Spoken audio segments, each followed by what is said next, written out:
Salut à toi internaute, après la bougie du pardon, cette semaine on s'attaque à la deuxième bougie que l'on va allumer ce dimanche, la bougie de la foi. Cette bougie est souvent assimilée à la foi des patriarches. Les patriarches, qui sont-ils?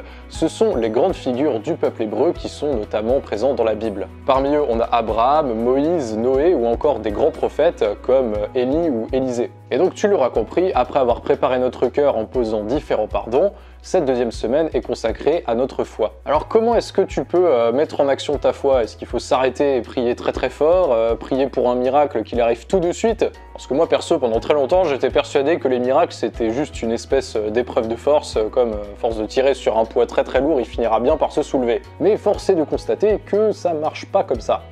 La foi, c'est avant tout une question de confiance. Ce n'est même pas forcément attendre un miracle, quelque chose de surnaturel, mais c'est être persuadé que peu importe la manière, Dieu est en train de nous guider dans notre vie et de nous conduire sur le chemin qu'il a choisi pour nous. Alors voici les 3 défis que tu peux te lancer cette semaine. Déjà, si ça fait longtemps que tu n'as pas ouvert ta Bible, tu peux lire un des livres de l'Ancien Testament. Un livre notamment qui concerne un de ces fameux patriarches. Ça peut être le livre de l'Exode, avec le peuple juif qui s'enfuit d'Égypte guidé par Moïse.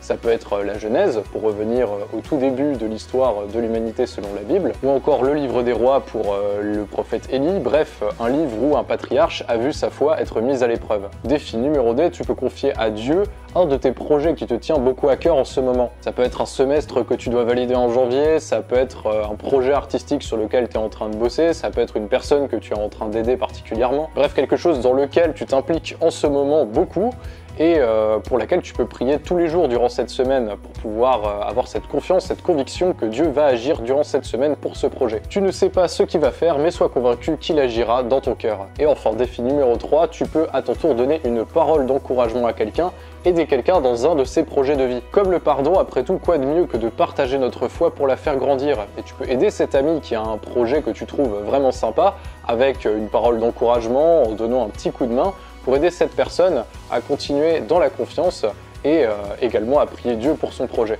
Et voilà, c'était les 3 défis pour cette semaine consacrée à la foi. C'est la fin de cette vidéo. Tu peux t'abonner et partager cette vidéo si ce n'est pas encore fait. Si tu regardes cette vidéo sur Catoglade, tu peux également te rendre sur ma chaîne YouTube Ictus pour découvrir d'autres contenus. Et si tu es sur Ictus, tu peux aller sur Catoglade pour découvrir d'autres vidéos pour l'Avent préparées par d'autres missionnaires du web. Allez, à la semaine prochaine, on va parler de la 3e bougie, la bougie de la joie. C'était Tanguy pour Ictus. Salut!